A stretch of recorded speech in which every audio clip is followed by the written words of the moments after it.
On my right is the community of Blackhead, with its corner store where I go to buy milk when we run out. They also sell souvenirs, including pink poodles made of nylon, and homemade soaps and salts with names like Partridge Berry Punch, Iceberg Explosion, or Spruce Sizzle. I visit the store for the first time one Saturday afternoon in August. Nora is baking a cake.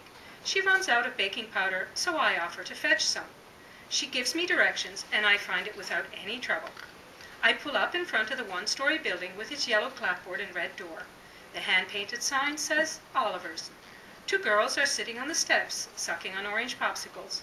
They follow me inside. The bell tinkles when I open the door. The girls seem to like that, so they open and close it until the woman behind the counter shouts for them to give it up.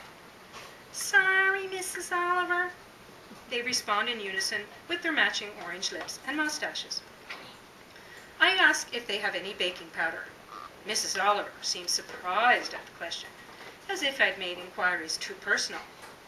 "My darling," she says, "we got that and everything else besides."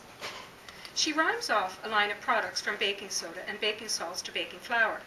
I say the powder's fine for my purposes, and she says, "What purposes would those be?" And I say someone's baking a cake, and she says, "Now who might that be?"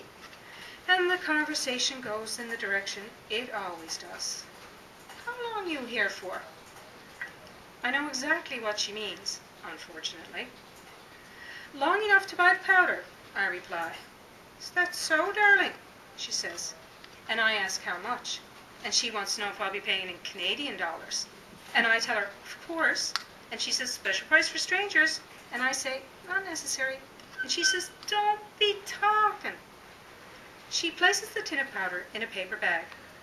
"Anything else for you now? Some homemade bread? Homemade fudge? Spruce beer? Salt beef's on special all week." "Another time, maybe," I reply. "Special's over tomorrow," she says. The bell rings again when I walk out the door carrying 2 5-gallon buckets of salt beef.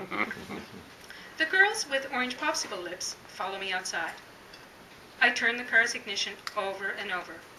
A loud squeak from the engine startles the girls. They shriek, then laugh. Mrs. Oliver comes outside. A man calls something to me, and I roll down the window. "I said you won't be doing much drag racing with the likes of that jalopy." The audience swells to a couple of teenage boys wearing baseball hats and jeans so low you think they had no bumps. A frail man with grey whiskers lays down his empty wheelbarrow to watch the scene. He takes off his khaki hat to wipe his brow with the back of his hand. 4 eager dogs show up, tails wagging, tongues hanging.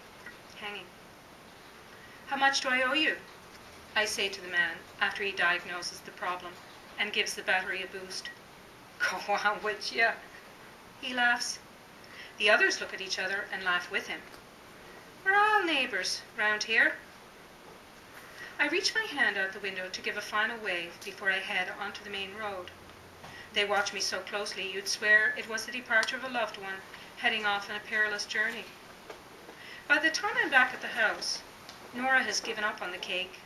Just as well. The best before date on the powder says it expired 3 years ago. The house is too warm for baking anyway.